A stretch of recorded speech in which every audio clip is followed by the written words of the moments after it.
Bloomberg Audio Studios. Podcasts, radio, news.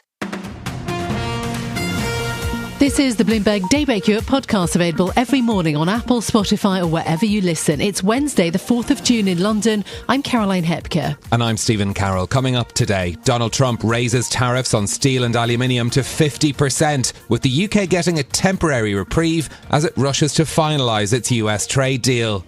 Elon Musk blasts the president's signature tax bill as a budget-busting abomination, pitching the world's richest person against the world's most powerful. Plus, on the offensive, the UK's Ministry of Defence calls on the Prime Minister to raise military spending to 3.5% of GDP, as defence contractors tell us rhetoric must now be matched with action. Let's start with a roundup of our top stories. US President Donald Trump has doubled steel and aluminium tariffs to 50% from today. In the executive order, Trump said the move was necessary to protect national security. The UK is the only country exempted from the levy increase due to its framework deal with the US signed last month. Aluminium prices on New York's COMEX exchange had surged ahead of the tariff increase. White House Press Secretary Caroline Leavitt says the president is protecting jobs. This is a president who doesn't just talk the talk, he walks the walk too, and he's delivering on his promises to bolster our steel and aluminum industries in this country and to protect those jobs. If not for this president, that steel plant in Pittsburgh, Pennsylvania would have closed. Those jobs would have been lost, and the president saved that company, he saved those jobs, and he's saving that community.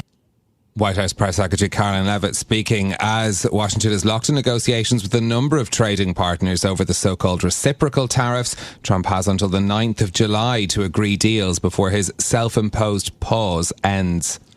Now, China's top diplomat has urged the US to put relations between the countries back on the right track. Foreign Minister Wang Yi used his first meeting with the American Ambassador David Perdue to complain about recent measures taken by the White House. After the meeting, Perdue posted on social media that he had raised Trump administration priorities, including trade and illegal migration.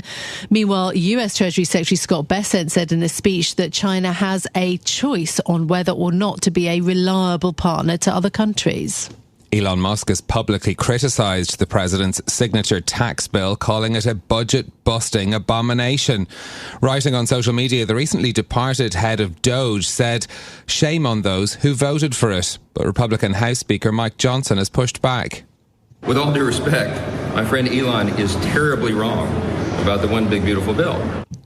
Mike Johnson's response comes as the tech titan's public condemnation pits him against the president at a critical moment. Trump has been personally lobbying Senate holdouts on the bill as some Republicans criticise its impact on the national debt. The tax bill is forecast to reduce federal revenue by about $4 trillion over the next decade and add approximately $2.5 trillion to the federal deficit. Company news now. Volkswagen says that about 20,000 employees will voluntarily leave the business by the end of the decade. The news comes as the carmaker restructures German operations to cope with uneven demand, reducing production capacity and headcount. It's a result that shows the firm's restructuring plans are on track, according to the head of human relations, Gunnar Killian, who addressed the move in a speech to workers yesterday.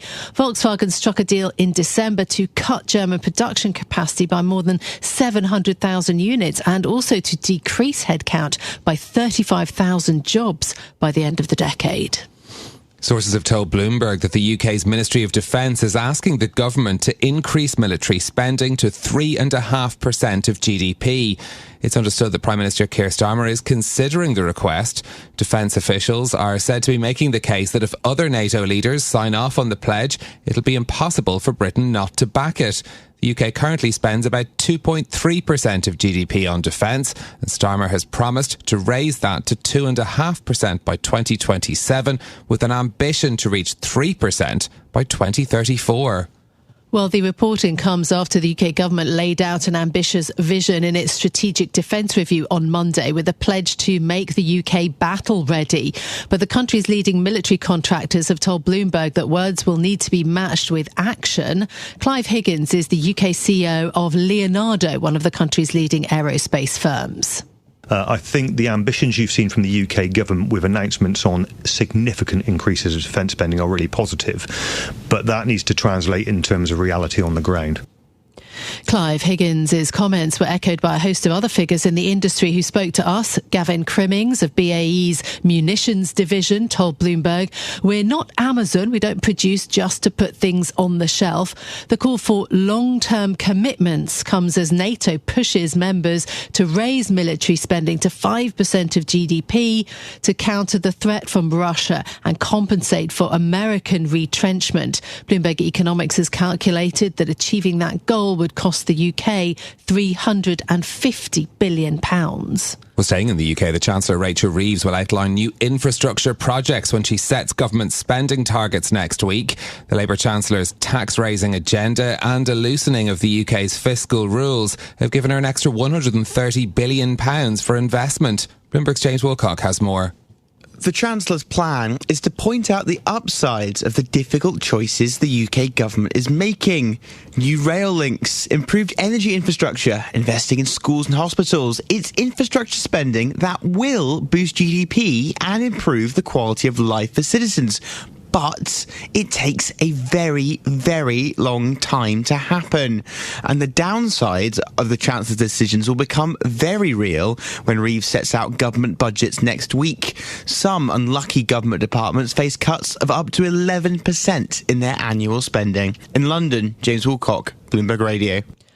Those are our top stories for you this morning. In terms of the market, so we've seen a sharp rise in shares on the Kospi, 2.5%, and also the won strengthening as we get a new Prime Minister in South Korea. So that means some of the political chaos perhaps is over there. Asian stocks overall up for the first time in 4 days. We had a decent US labour market report yesterday ahead of the non-farm payrolls out on Friday. So the S&P 500 and the Nasdaq were higher yesterday. Stock futures for the US in the red. For European stock futures on the Stocks 50 were up by 0.25%. We did see European stocks edge higher yesterday. Euro area inflation eased more than expected. And then just in terms of the bond yields, keeping an eye on those long bonds, particularly 4.97 for 30-year US Treasury yields. Those are the markets. In a moment, we'll bring you our special report on the challenges the UK faces in building up its defence industry, plus more on the latest raising of steel and aluminium tariffs in the US. But a word first on another story that caught our eye this morning on lessons for the music industry from Taylor Swift's legal battle for her earlier music. So she finalised the deal just a few days ago to buy back her catalogue, a figure reported to be above $300 million. Brian Reisman, writing for Bloomberg Opinion, says hopefully this will encourage other artists to be more business savvy in their careers in an industry, as he points out, that's long banked on them not paying attention to the fine print of fame. These are massive amounts of money that artists are paying in cases to get back rights to their catalogues. Yeah, effectively it's about whether you own that master recording, the original master recording of your songs or not. I mean, we know the Taylor Swift battle went on for years and then finally sort of success, and she put a lot out on social media about it. I thought it was interesting that Brian Reisman said that he thought that Taylor Swift had got a good deal, $300 million. I thought it was amazing that actually everyone who was really involved in Taylor Swift's early 6 albums all got a lot of money from it, and she ended up paying to have to retrieve it. And he says don't underestimate the value of the Swifties. Essentially, yes. Taylor Swift's support from her fan base is a key part of this whole deal. That was the success of her Eras tour, part of course, what have given her some of the money to pay for this as well. And he says that's something the industry should pay attention to as well in these deals too. You can read the full piece, bloomberg.com/opinion. We'll put a link in our podcast show notes too. Now, the latest escalation of Donald Trump's trade war has come into effect, with the tariffs on steel and aluminium doubling as of this morning to 50%, except for the UK. Our economics reporter Katya Dmitrieva joins us now for more on this. Katya, good morning. Who's going to be hit hardest by this, do you think? Well, these tariffs just took effect basically at midnight U.S. time, so about an hour ago. So essentially every piece of steel and aluminum that now crosses into the U.S. will face these much higher levies, which have been kind of expected for some time, even as these countries negotiate with the U.S. So when we look at where most U.S. steel and aluminum comes from, it's really Canada, Brazil, Mexico. So all very close to the U.S. And then over in this part of the world where I am right now in Asia, it's South Korea and Vietnam, who are the biggest steel exporters to the U.S. China is also a big one to the world, but because of previous U.S. tariffs, they've effectively been blocked from entering the U.S. market. And so really, if you look geographically, this is a broad swath of countries, many of these countries in very intense negotiations with the U.S. right now, and are now facing these much higher producers, facing these much higher levies going into the U.S. And of course, the UK has a carve-out for now, the only one that does, as talks proceed on its framework outline trade deal. Yeah, because the UK is the only one that has this temporary agreement with the US, right, which they reached last month. So they're going to get that 25% rate. And then Mexico has also asked for an exemption, but exemptions in the past, as with Japan's experience, haven't really panned out. So it remains to be seen. But the idea is to kind of, as they're negotiating with the UK, to keep those tariffs at a lower 25 rate. The problem is that this doesn't really abide by the temporary agreement that they reached last month, because that one, what was supposed to happen is U.S. imports of metals from the UK dropped to 0 and auto tariffs at about 10%. And then in exchange, the UK would sort of fast track U.S. imports. And both sides had agreed at the time, this is a way to lower tariffs. But that doesn't seem to be the case at this point. So Prime Minister Starmer's spokesperson said the agreement is a work in process, but it really would just be a major hit to the UK if they're raised to 50%. It already is at 25%. Industries facing overcapacity. There have been lower prices. There's been a drop in demand globally. So this would really hit the country's steel mills pretty hard. Okay, staying with trade, China's foreign minister meeting the new US ambassador. Is there any sign of progress there between the US and China?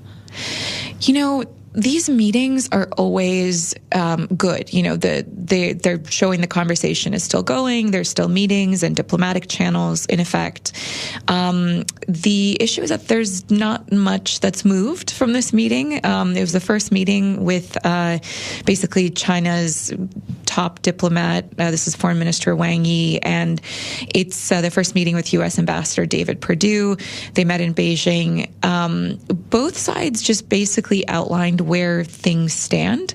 So Wang said the U.S. has taken several unfair steps recently that undermine China's rights and interests, also highlighted equality, mutual respect in discussions. This is something we've heard time and time again from the Chinese side. And then Perdue tweeted that he emphasized U.S. priorities on fentanyl, trade, illegal immigration. So not much movement from sort of the status quo and what has been in recent days kind of a ramping up of tension. So basically just underscoring with the process, there's no movement yet on whether a call is going to take place. White House still thinks it's going to happen. China has still not commented on that. So this is the international part of Donald Trump's policies. But interestingly, at home, Elon Musk lashing out at Donald Trump's signature tax bill, currently making its way through Congress, calling it a disgusting abomination. How damaging are these criticisms? Yeah, big words. And he has been critical of the bill before. Of course, he was leading up this DOGE effort for government efficiency up until a few days ago.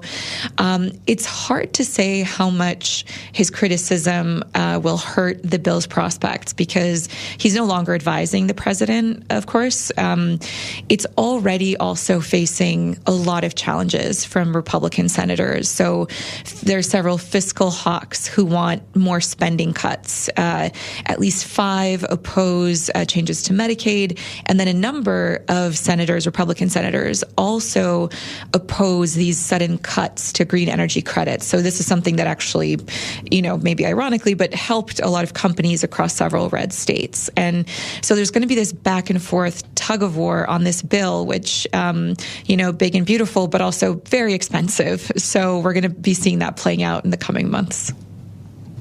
Okay, Katya, thank you so much for being with us this morning. Our economics reporter, Katya Dmitrieva, thank you so much for joining us.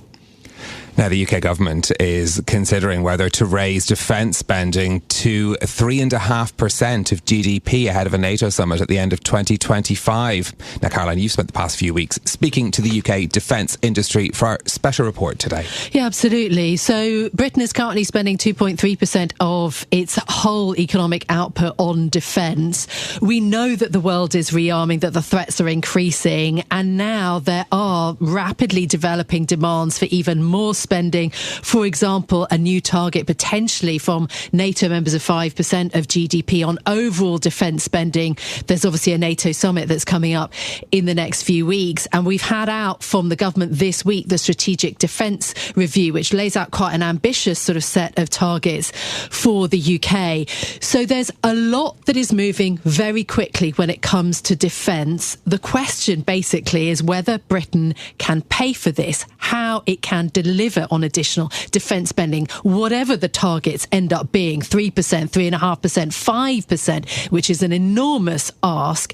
So I've been speaking to a number of defence contractors and others who basically say they are poised. I mean, remember that defence spending has dropped pretty dramatically over the decades since a peak in the 1950s.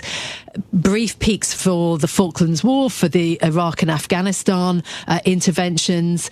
Now there are efforts to revive Britain's military industrial base and to try to produce more homegrown weapons.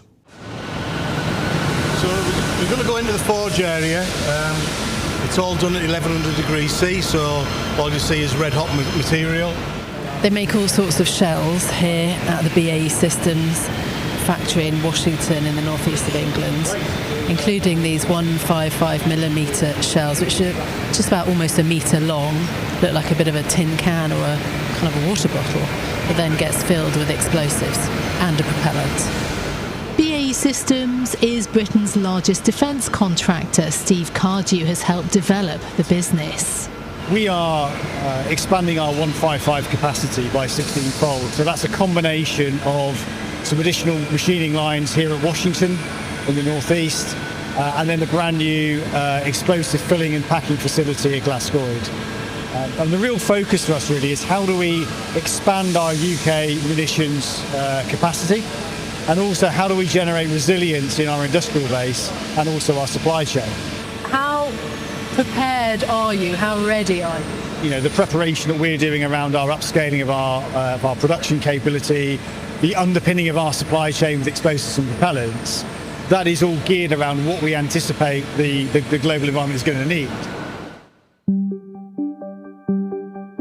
As Steve Cardew explains, this BAE Systems factory is working 3 shifts, levels last seen post-Iraq and Afghanistan. They're making artillery shells for the British Army and Ukraine. There is a growing realisation, according to BAE, that munitions are the weapon needed in war. But BAE Systems wants firmer spending commitments from customers. In other words, the UK's Ministry of Defence. The MOD's own report 2 years ago found a £17 billion equipment black hole. Alan West has had a long career in the military and beyond. He was First Sea Lord in charge of the Navy and Royal Marines, Chief of Defence Intelligence and a government minister. Admiral Lord West describes the poor state of the British military. Our cupboard is bare in terms of extra weapons, extra ammunition, extra missiles, things like that. We've cut down on training. We've not really had enough money to really focus hard on recruiting and on people. When you add all these things together, the hollowing out has been catastrophic, actually. How hard then, from that pretty long list and disastrous state of affairs, as you say, a bare cupboard, how hard do you think it's going to be to rebuild? It's going to be extremely difficult. And I think some politicians and people in Whitehall are deluding themselves about how quickly it can be done. Prime Prime Minister Keir Starmer has pledged defence spending will reach 2.5% of GDP by 2027, up from 2.3% currently, and then get to 3% over the next decade.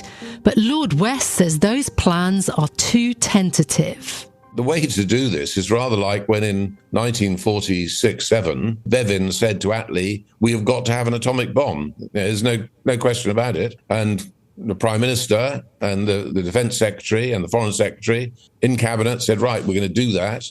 And they found the money, and the country was pretty broke. They found the money and spent the money to get an atomic bomb. And that meant cutting things that were very close to their heart, like the new welfare state and health service and things.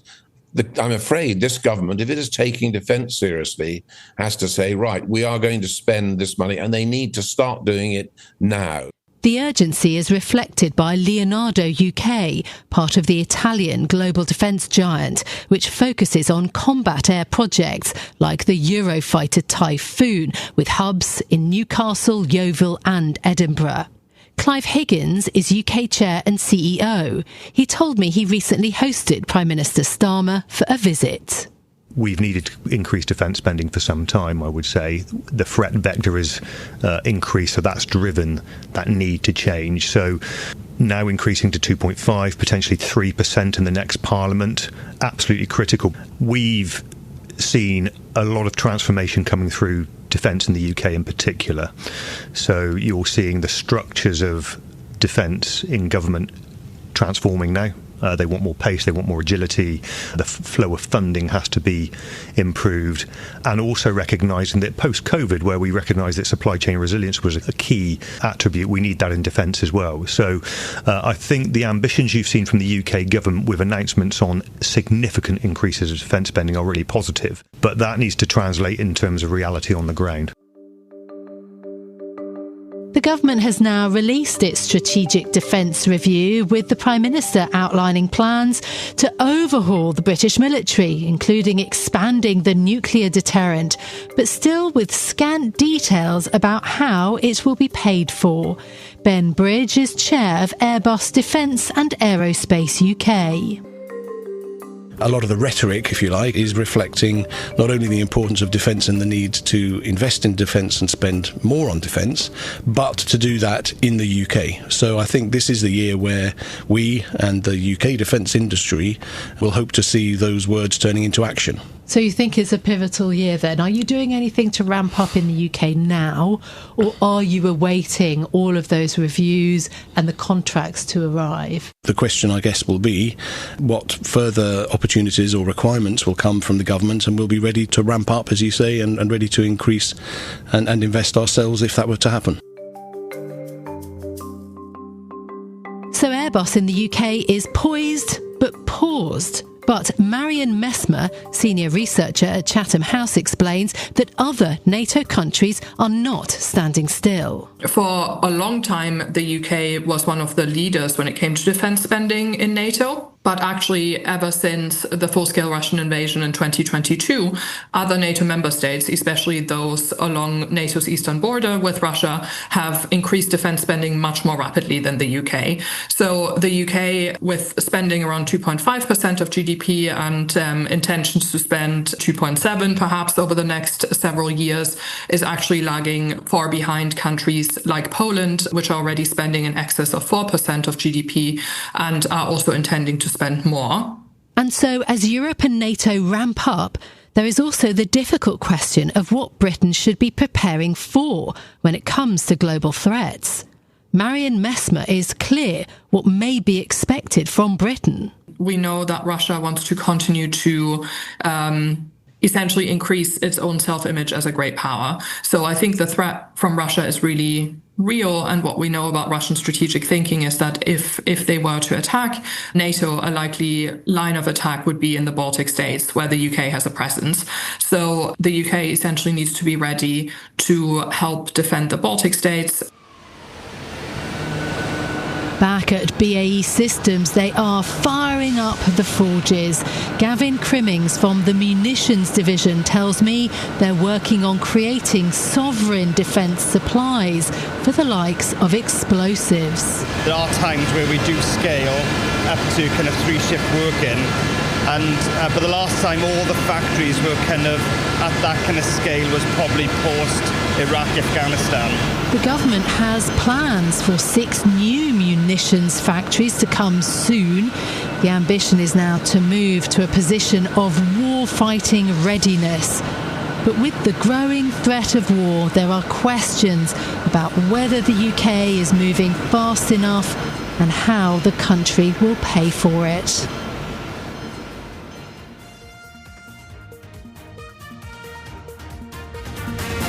This is Bloomberg Daybreak Europe, your morning brief on the stories making news from London to Wall Street and beyond. Look for us on your podcast feed every morning on Apple, Spotify and anywhere else you get your podcasts. You can also listen live each morning on London DAB Radio, the Bloomberg Business app and Bloomberg.com. Our flagship New York station is also available on your Amazon Alexa devices. Just say, Alexa, play Bloomberg 1130. I'm Caroline Hepker. And I'm Stephen Carroll. Join us again tomorrow morning for all the news you need to start your day, right here on Bloomberg Daybreak Europe.